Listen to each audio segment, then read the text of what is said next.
Sampai kapan ini harus terjadi, bro? Sampai kapan di negeri ini harus terjadi? Dan siapa yang bisa menghentikan ini? Di masa lalu itu jarang terjadi di KPK sampai di penyidikan. Maka dipertanyakan OTT itu, justru kita pertanyakan, kenapa takut kalau lu nggak jahat? Bukan malah ngelarang-larangin. Jadi itu teori modernnya diganti. Buat orang lain tuh pasti ketawa dia. Ini orang Menteri Indonesia kok kayak gini ya gitu. Kemudian Anda dikasih kurang 1T ngawasin 2.000 triliun. Logikanya di mana? Jadi udah terbiasa bahwa pemberantasan korupsi itu harus dibuat menderita supaya nggak kejam-kejam amat gitu. Marwar Sirait kenapa nggak dari dulu aja konsisten vokal? Ya itu makanya saya bilang kembali lagi ada konflik of interest di situ. Isu Ahok dengan Anies dengan agama pemilihan DKI ini menjadi kompleks kan orang itu kan. Nggak boleh Anda mengatakan bahwa ini buat orang lain, buat orang lain enggak. Nah dari statement yang bersangkutan itu dia mau menciptakan nilai apa sih? Hanya sekedar kayak begitu aja gimmick. Jadi Bang Ara melakukan itu adalah gimmick, Bang. Oh iya itu sudah nggak perlu diragukan, itu bagian dari gimmick.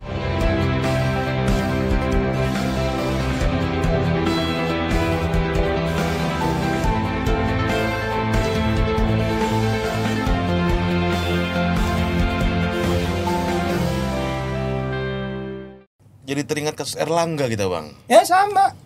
Ya. Ini mirip, berarti mirip. kejaksaan ini ada proses nggak transparansi dan akuntabel atau seperti apa? Karena sejak Agustus kami dapat info belum ada informasi yang kami dapat, kata Jampit Susari Siregar. Kalau belum penyelidikan ngapain juga mesti diungkap. Iya, jadi pas mundur karena penyelidikan itu Anda tertutup-tutupnya. Bahkan dan dari penyelidikan itulah hasil dari sebuah OTT itu kan biasanya kan. Karena ini kan di dalam ini penyelidikan disadap. Koknya ada pesawat, itu perintah PBB juga begitu. Kamu harus menggunakan teknologi, itu perintahnya di PBB begitu. Kamu boleh gunakan teknologi segala macam, kau gunain aja, ngikutin orang. Yang penting sudah mulai ada 2 bukti yang cukup, kemudian kamu lakukan penyelidikan ya kan. Baru itu ada peristiwa pidana kan, itu laporan masyarakat ya nggak. Iya dong. Gue nggak bisa karena nggak suka sama menteri gue ikut-ikutin kemana-mana kan, nggak kayak gitu kan. Kan ada laporan dari ininya kan, termasuk umumnya kalau kasus SCL itu laporannya siapa? Kan? Ya nggak mungkin juga dari juri, nggak mungkin gitu kan. Paling dari anak buahnya juga di situ kan. Didalemin jadilah kasus itu gitu kan. Kemudian setelah disadap lagi ngapain dia? Itu Bang lagi di sana, ikutin. Oh iya tuh udah mobilnya itu lagi ngomong tuh di mereka. Benar, ya ambil gambarnya, ambil. Ikutin terus komunikasi. Dia bilang, "Oke ya nanti baksonya tolong dikasih cabai dikit ya," gitu kan. Nah itu kan orang penyidik dalamin lagi, apa nih cabai ini? Mungkin minta gede nih duitnya kan gitu kan. Didalamin lah baksonya tambahin cabai, berarti minta bayaran tambah gede kan gitu kan. Untuk menjabarkan itu aja lama kan waktunya.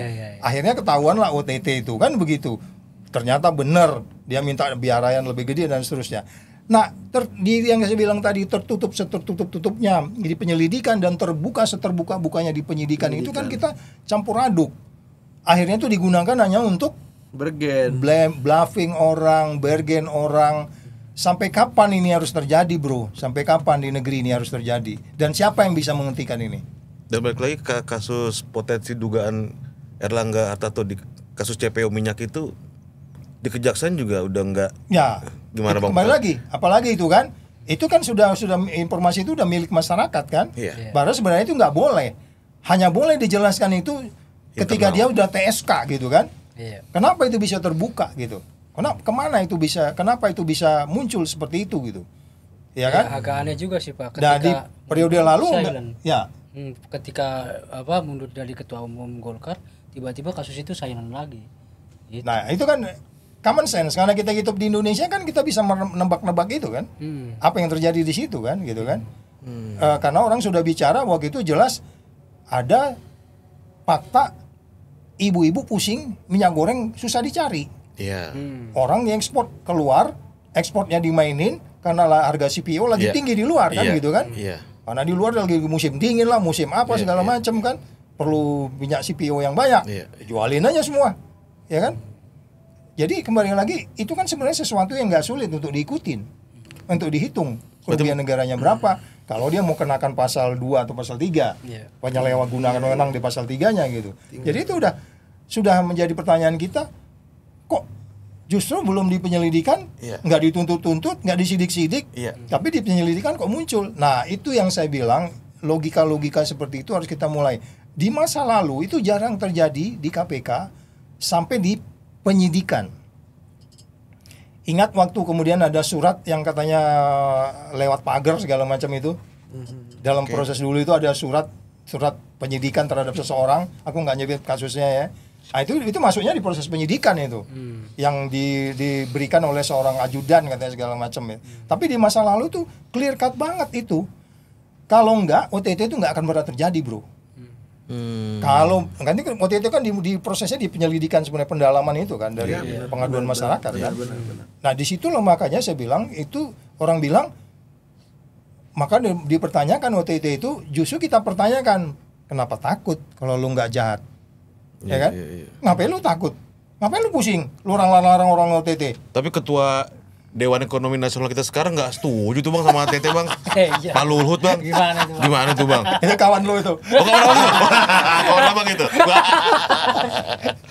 Gimana itu bang? Pak Luhut nggak setuju malah jadi, kayaknya. OTT itu selalu berulang saya bilang itu peristiwa pidananya sudah terjadi, didalemin oleh KPK. Bahasa simpelnya terjadi lagi peristiwa itu. Peristiwa pidananya sudah itu terjadi. Udah berulang kali berarti ya. Sudah terjadi, didalemin, terjadi lagi. Terjadi tindakan OTT. Ya itu dia. Bukan karena saya nggak suka sama seseorang, gue ikut-ikutin. Kapan dia di warung tuh nyuap? Enggak seperti itu. Enggak begitu. Sudah ada laporan dulu, lebih dulu, sehingga kemudian didalemin, disadap, keluarlah omongan-omongan tadi tuh. Tambahin dong cabenya ini kurang pedas. Ya, nanti kita cari restoran yang lain. Lu jabarin tuh cari restoran yang lain. Jangan-jangan cari yang lain gitu. Iya. Jadi itu semua kan komunikasi seperti itu sudah menjadi proses gitu loh. Atas dasar itulah OTT akhirnya layak dilakukan. Yes. Nah, yes. Jadi bukan karena nggak suka. Berarti Nggak suka gue ikutin Guri kemana nih? Kapan dia nggak nyuap? Iya. Polisi di pinggir jalan. Waktu dia kena apa? Tilang.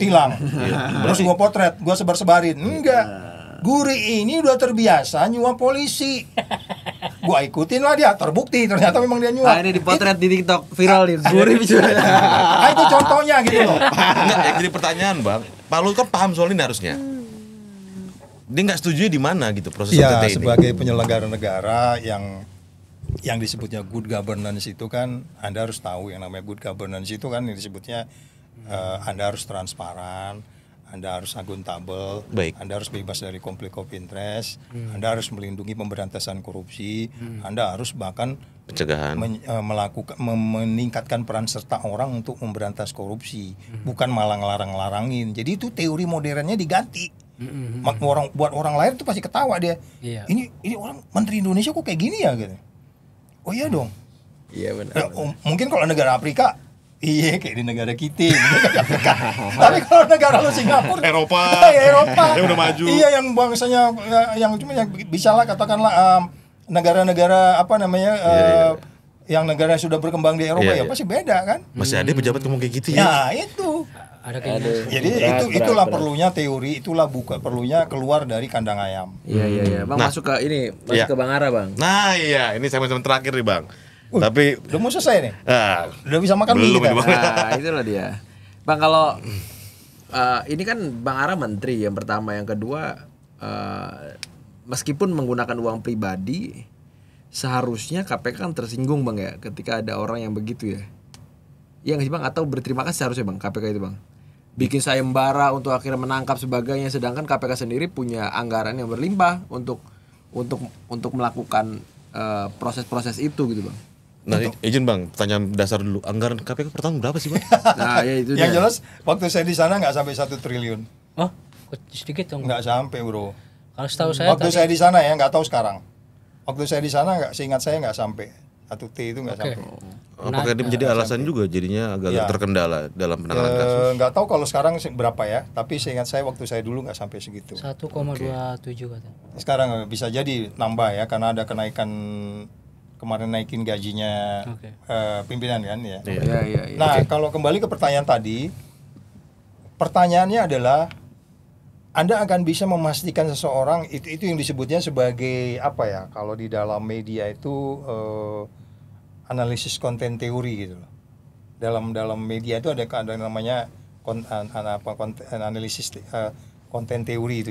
Jadi artinya gini, teori-teori yang mengatakan seseorang itu mengatakan apa, bagaimana dan seterusnya, dan kemudian kita ngikutin orang itu sebenarnya anti korupsi nggak sih gitu, ya kan? Dia punya passion anti korupsi nggak? Nah, itu kan ada catatan-catatan yang menunjukkan bahwa dia memang punya passion anti korupsi, memang dia di situ. Kemudian dia berpikir untuk kemudian kita perlu nih bantu pemberantasan korupsi karena sulit nangkap seseorang gitu. Nah kemudian ngomongnya kok baru sekarang, nggak dari dulu gitu, ya, ya kan? Yang bersangkutan pernah di parlemen juga kan kalau nggak salah, ya kan? Jadi maksud saya ketika seseorang menyatakan statement kayak gitu, konten analisisnya kita bisa mengungkapkan jalan pikiran kita macam-macam, ada apa di balik itu gitu. Nah apalagi kalau kemudian kita juga tahu bahwa di balik pernyataan-pernyataan itu ada kaitannya dengan kontestasi, ada kaitannya dengan rival politik. Nah, kamu berada nggak di ruang hampa dong lo, ya nggak? Iya ada kaitan dengan denda masa lalu. Bisa jadi juga karena memang biasanya orang yang berada dari satu organisasi yang sama keluar masuk ke tempat lain, ya cenderung pasti akan melakukan sesuatu. Organisasi baru gue lebih baik dong, karena tujuan dia mau hidupnya lebih baik dan gue lebih nyaman, gue lebih bebas ngomong, gue membantu orang. Tetapi kembali lagi kalau kita konteks kembali ke main course-nya, menu utamanya ini kan memberantas korupsi. Iya. Memberantas korupsi kamu nggak boleh kayak roller coaster bolak-balik enggak, kamu sustainable gini. Terus saja konsisten sampai kapanpun. Ini kan tidak kita bisa melihat bahwa selama ini yang bersangkutan memiliki passion untuk itu, kemudian yang konsisten dari masa ke masa kan gitu kan. Nah, jadi maksud abang Marwar Sirait kenapa nggak dari dulu aja konsisten vokal? Ya itu makanya saya bilang kembali lagi ada konflik of interest di situ. Memberantas korupsi itu kan Anda nggak boleh konflik of interest. Anda harus konsisten, ya kan? Jangan-jangan ada maunya. Ya bisa jadi. Jadi ada sesuatu yang menurut saya bahwa yang bersangkutan masih merasa bahwa ada sesuatu yang sebenarnya saya bisa bantu nih KPK quote and quote gitu. Padahal sebenarnya punya hidden agenda lain yang menurut saya ada kaitan dengan rivalitas, kontestasi. Apalagi kalau kita bilang kemarin belakangan ini mengkait-kaitkan isu Ahok dengan Anies, dengan agama, pemilihan DKI ini menjadi kompleks kan orang itu kan? Iya dong. Menjadi lebih kompleks lagi gitu. Sehingga kita pikir, loh ini jalan pikirnya kemana sih ini? Jalan pikirnya integritas nggak nih? Ya, kembali mengangkat politik identitas. Iya, tapi secara keseluruhan kita menghargai orang yang anti korupsi. Tapi nggak secara begitu Anda memberantas korupsi. Anda nggak boleh putus-putus kayak begitu. Anda harus konsisten di semua tempat. Iya kan? Nggak boleh Anda mengatakan bahwa ini buat orang lain, buat orang lain nggak. Anda harus terus dong konsisten. Iya kan? Dan nggak bisa pilih-pilih kasus bang ya? Oh ya nggak bisa dong. Itu yang saya katakan kembali lagi. Oke dia bilang gue nggak milih kasus, cuman gue memahami masalahnya. Gue paham di situ karena gue dulu pernah di situ gitu kan. Bisa aja dia pembenarannya kayak gitu. Akan ada aja pembenaran, benar nggak bro? Dia kan, gue nggak detail jadi gue nggak bisa bela itu. Kalau yang ini gue paham betul nih katanya gitu kan. Bisa aja gitu. Paham betulnya sekarang atau dulu gitu kan? Kalau dulu aja biar cepet. Karena menyelamatkan partai juga kan dari isu-isu itu kan gitu. Tapi mau minta pandangan abang nih. Kami baca di pemberitaan perwakilan KPK justru mengapresiasi apa yang disayembarakan oleh menteri kita ini Marwar Sirait. Logika kami kan harusnya marah bang, harusnya kan malu, arogan sekali menteri ini. Jadi kayak mendegradasi KPK dalam bekerja. Ya Bang? Lagi-lagi konten analisis ya kan. Anda menganalisis berita itu nggak boleh sepotong. Oke. Anda analisis berita itu seseorang mengungkapkan sesuatu di media itu ada backgroundnya, ada latar belakangnya dari yang bersangkutan. Baik. Nah makanya saya selalu mengatakan di dalam podcast kita sebelum juga, sebenarnya hidup lu ini lu mau menciptakan apa sih? Hidup kita ini kan mau menciptakan nilai. Enggak? Iya. Kalau du penegak hukum, keadilan, kebenaran, kejujuran dan seterusnya kan gitu. Ya, 9 nilai abang itu. Nilai ya kan? Ya. Nah, dari statement yang bersangkutan itu dia mau menciptakan nilai apa sih? Lu pakai ya, Guri. Lu logika lu lah, gua tanya sekarang. Ini gua guru nih, gua guru, lu murid gua nih. Nilai apa yang mau diciptakan gitu? Nilai apa yang mau diciptakan? Dari siapa nih Bang? Dari statement KPK atau Marwarar? Dua-duanya. Dua-duanya. Nilai apa yang mau diciptakan gitu? Nggak usah lu jawab, nanti lu tulisnya di media gitu. Siap. Atas arahan. Cuma Masa itu moral. pertanyaan gua. Itu yang selalu saya bilang. In your life, what is the value that you want to create? Dalam hidupmu ini, kamu mau menciptakan nilai apa? Hanya sekedar kayak begitu aja gimmick-gimmick, atau memang kamu tuh pingin benar-benar keluar dari kandang ayam yang kita bilang tadi itu? Kalau hanya soal gimmick, terus kemudian Cari panggung. you nggak nge-create nilai, kemudian indeks persepsi korupsi jadi lebih naik gitu ya. Orang luar juga ngelihat bahwa ini persoalannya hanya soal di gimmick aja. Jadi Bang Ara melakukan itu adalah gimmick, Bang. Oh iya, itu sudah nggak perlu diragukan, itu bagian dari gimmick. Kalau kita nilai itu bagian dari gimmick, ya itu bisa jadi gimmick gitu ya. Kalau saya menilainya begitu. Mumpung ada panggung Bang, kita Ya. maksimalkan. Ya itu soal lain ya. Banyak juga orang nggak punya panggung tapi dia ngomong juga kan secara tertutup gitu. Tetapi maksud saya kalau memang betul-betul Anda pingin membuat sesuatu yang bernilai dalam arti pemberantasan korupsi, apakah dari sepotong itu bisa menjadi sesuatu yang bisa diciptakan dari situ? Bisa jadi dari teori complexity juga bisa. Dari yang kecil ini kemudian dia menjadi besar bisa juga. Tetapi kalau kita bicara kemungkinannya yang sebenarnya pendekatannya dari konten analisis tadi itu, saya melihat ini hanya dari sisi hanya soal gimmick aja. Dan itu yang sebenarnya tidak boleh di dalam pemberantasan korupsi. Itu setannya itu datang 7 kali lebih besar gitu. Kalau kita nggak serius. Temptation-nya itu. Iya. Itu yang saya bilang yang kita bilang tadi sebagai kenapa harus kita menjaga orang baik tetap baik ya. Kita juga nggak mengatakan bahwa di masa lalu setiap orang yang bicara itu jelek, tapi untuk menjaga orang baik tetap baik ya kita berharap Ara tetap baik gitu ya kan. Iya dong. Iya. Bagaimanapun kan Harus dia fair. pernah besar di PDIP ya nggak. Iya. Ya dia harus nanti nggak bisa juga lepas begitu aja gitu. Jadi orang baik tetap baik gitu. Jadi tapi kalau Anda hanya gimmick, itu nanti serangan baliknya perubahan Anda itu akan bisa jadi lebih besar sebesar-besarnya gitu. Anda berubah di tempat lain, favoritism, ya kan di kementeriannya umpamanya begitu, ya kan itu kan ada apa namanya situasi yang agak sulit kita mengatakan bahwa sebenarnya saya melakukan ini adalah dari waktu ke waktu itu persoalan utamanya. Berarti izin mengonfirmasi nih pandangan Abang, setuju atau enggak soal statement yang Marwarar bikin sayembara itu nggak lama dari DPP PDIP ada yang bilang kayak gini Bang, apa yang dilakukan oleh Ara itu sebenarnya adalah penistaan terhadap KPK karena artinya KPK tidak bisa dipercaya untuk melaksanakan kerjanya. Abang setuju atau enggak itu? Ya itu tadi kembali lagi kan akhirnya menimbulkan framing kan. Ada menimbulkan framing, ada ketidakpercayaan atau mengingatkan supaya dia lebih giat dan seterusnya, atau pada bagian lain dia mengatakan bahwa ini ada loh satu strategi lagi yang harus dilakukan. Ini loh kamu struktur ini kamu harus bekerja. Ini loh bahwa saya punya resource untuk membantu kamu gitu. Jadi kalau dikatakan itu mendorongan supaya KPK bekerja bisa saja, tetapi orang dari sisi analisis, konten analisis sudah paham betul, nggak perlu pakai kuliah di Fakultas Komunikasi ini bahwa sebenarnya ini ada sesuatu pesan yang dikirim hanya untuk menunjukkan bahwa apa namanya rivalitas ya, kaitannya dengan rivalitas di kontestasi yang kita sebut sebagai mulai dari pilpres sampai pilkada gitu. Kalau Anda nggak punya analisis seperti itu, wah Anda naif itu, ya kan? Anda naif itu kalau Anda melihat ini hanya linear bahwa kemudian ini hanya membantu untuk KPK untuk naif itu Bang ya? Ya itu sebenarnya bisa digunakan, naikin aja anggarannya KPK sebesar-besarnya, rekrutmen orang terbesar-besarnya, kemudian ini bisa diciptakan gitu. Jadi lagi-lagi kita bisa pahami bahwa yang disampaikan itu sebagai penistaan. Ya kalau saya di sana sih saya nggak bisa dinista gitu, karena waktu saya kerja. Kalau yang sekarang mungkin bisa jadi. Iya. Kalau Abang masih di sana KPK Abang lawan itu kan. Kita paham lah itu kan. Oke lah Pak. Pak Saud, terkait anggaran. Tadi kan saya dengar 1,27 triliun. Aku nggak apa langkahnya loh bro, terus terang aja. Tapi menurut kamu Nanti segitu? kita cek. Saya juga sekitar itulah gitu. Oke. Nah, apalagi di zaman Pak Saud kurang dari 1 T itu.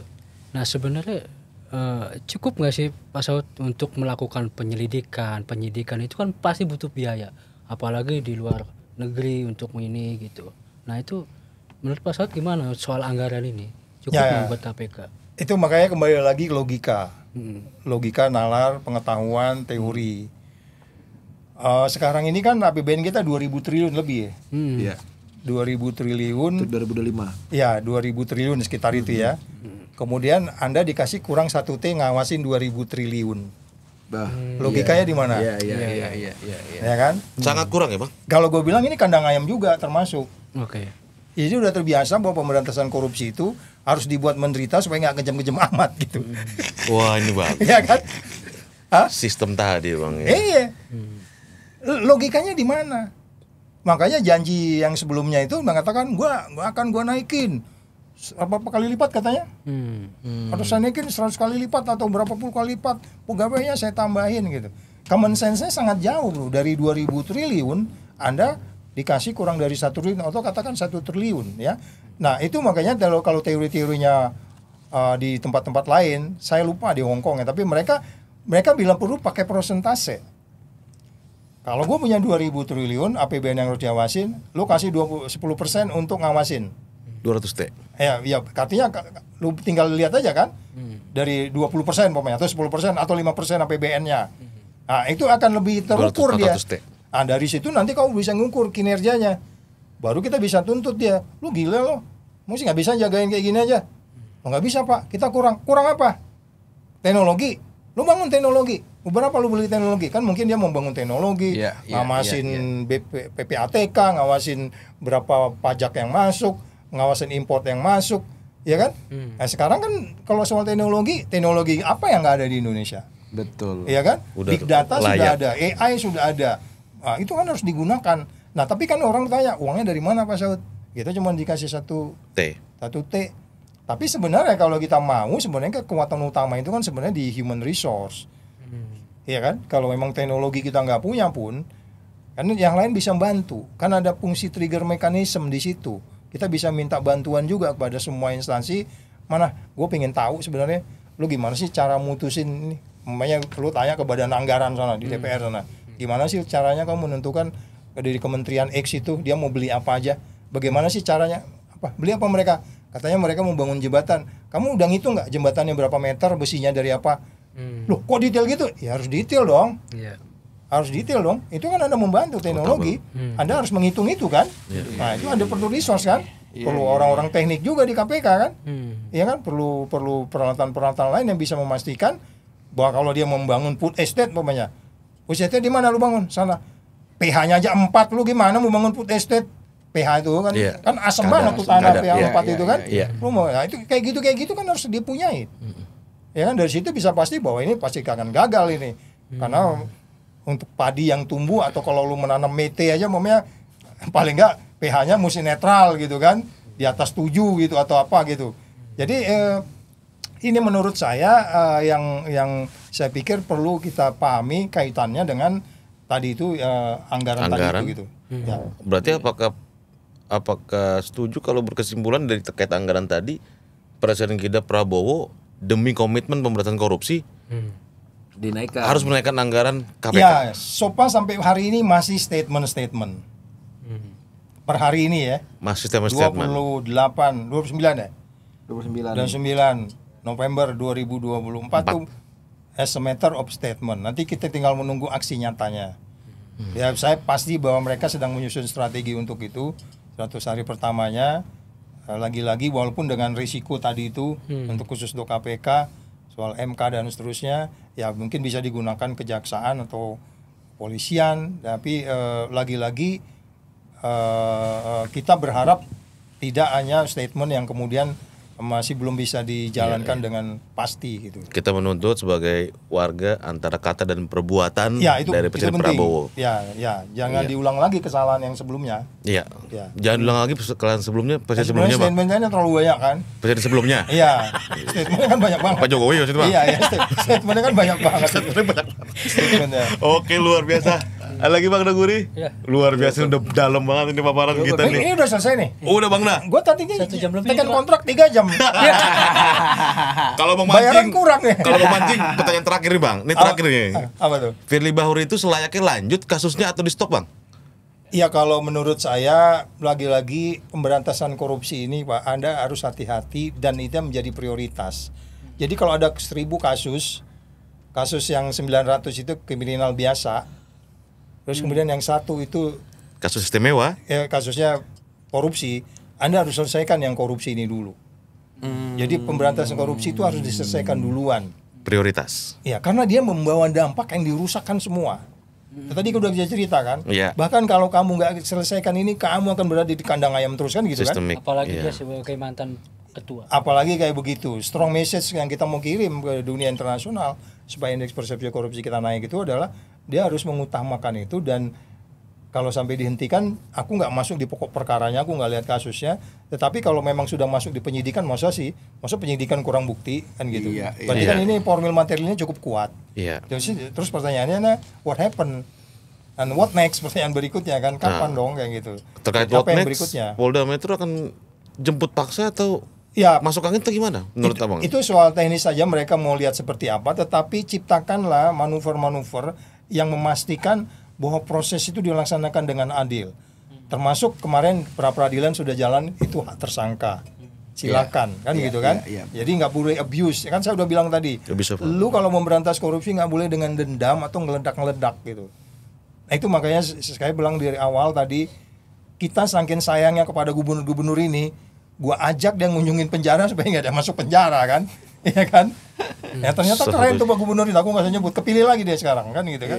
Karena dia hati-hati kali-kali. Jangan-jangan semua gubernur yang nanti mesti dibawain tuh ngeliatin tuh di belakangnya. Oh iya, oh Yang gitu. bisa jadi ya. Wah, Iya. harus ada roadshow. Oh iya, supaya dia ngelihat, gua nggak mau masuk ini, sumpah gua nggak mau di sini gitu. Karena kita tetap menjaga orang baik untuk tetap baik. Itu yang saya bilang. Tetapi orang baik itu bisa jadi jelek karena ada teorinya. Yang disebutnya tadi itu di bagian depan kita udah bicara mengenai Lucifer effect. Setiap orang baik punya potensi untuk jahat. Nah itu lingkungannya, karena dia hidup di kandang ayam. Iya. Seharusnya nih kalau misalkan abang masih ngejabat, yang Blok Medan itu kan jadi nih barangkali. Dia ajak dulu ke KPK. Ini loh, hati-hati loh. Lagi dibikin undangannya kan. Ada yang satu ketinggalan Pak. Nyandu. Iya. Oke. Jadi gini, Dewas KPK, Dewan Pengawas KPK. Ini yang independen kan satu, perempuan lagi. Mampu nggak Dewan Pengawas memantau pimpinan KPK yang baru ini? Apalagi ada yang jenderal gitu. Seorang Bembi Mamoto, Verdi Sambo aja nggak mampu, apalagi jenderal kan gitu yang di KPK. Iya, banyak memang analisis ya untuk mengatakan itu. Dia dari perbankan ya yang satu itu ya. Ya cewek ya. Ya. Dan memang ada banyak analisis ya tentang analisis untuk kemudian Dewas ini bisa nggak men-challenge atau men-check and balance KPK gitu. Tapi sebenarnya kalau kita tanya, apa sih susahnya ngontrol KPK? Lalu bertanya tapi dia udah kebayang susah apa ngontrol KPK. Karena di Dewan Pengawas itu kan ada yang pernah kita bicara selain 9 nilai yang kemarin itu. Lu lihat aja kalau nggak cocok yang 9 nilai panggil aja. Apa susahnya? 9 nilai itu kan standar, bro. Jupe mandi tangker sebedil itu ya, kita bahas di periode sebelumnya. Ini kan jujur, peduli, mandiri, disiplin, sederhana, berani, adil. Lu kalau penakut panggil. Tapi ada nilai ke-10 Bang, konflik of interest itu Bang. Itulah makanya saya bilang pakai yang 9 ini. Kalau dia konflik of interest berarti kamu nggak jujur. Kamu nggak peduli rakyatmu lagi ini, kamu nggak disiplin untuk bekerja. Ya kan? Pakai aja itu, instrumen itu. Pada bagian lain, Dewas itu memiliki yang disebutnya nilai yang kemarin diganti itu, yang saya bilang tadinya RIKPK menjadi ISKPK itu kan. ISKPK, integriti, sinergi, kepemimpinan, profesionalisme dan keadilan. Kalau pemimpin KPK itu tidak berintegritas, itu panggil aja. Nah, tinggal kita lihat sekarang, benar nggak Dewas yang sekarang ini konsisten dengan nilai ISKPK di peraturan Dewan Pengawas 01, 02, 03 itu? Kayaknya hafal gue masih di KPK ya. Berarti nampak betul Abang kerja waktu itu. Peraturan Dewas 01, 02, 03 kan intinya itu adalah integritas, sinergi, profesionalisme, kepemimpinan dan keadilan kan gitu. ISKPK kan. Nah, Kalau pemimpin itu nggak sesuai dengan ini, udah panggilin aja, suruh keluar aja, apa susah? Iya. Nggak ada yang susah ya. Kecuali memang kerjanya pengen tidur aja bang. Kecuali mempunyai konflik of interest atau di remote tadi itu. Iya. Nah, kalau menurut saya, kalau tidak salah dalam paparan itu, kalau nggak salah, aku tolong dikorek ya, Dik. Kalau nggak salah si ibu ini yang ikut terpilih ini, kalau nggak salah ya. Ibu Cisca Mirawati. Kalau nggak salah dia di situ bicara tentang GRC. Dia paham GRC. Artinya disebutnya governance. Terus kemudian GRC itu ada risk dan compliant. Jadi kamu tuh kalau memimpin itu harus teratur. Terus kamu bebas dari risiko dan kepatuhan. Nah ini Cisca ini kita kalau nggak salah, saya ingat saya dia yang bicara itu. Baik. Dia paham. Itu keren tuh. Dia paham GRC, governance, risk and compliant. Jadi bicara kepatuhan. Itu kan udah jelas ada ISKPK. Iya kan? Ya kita minta aja ibu ini nanti pegang tuh bahwa dia nggak comply sama nggak sesuai dengan aturan-aturan yang ada di SKPK.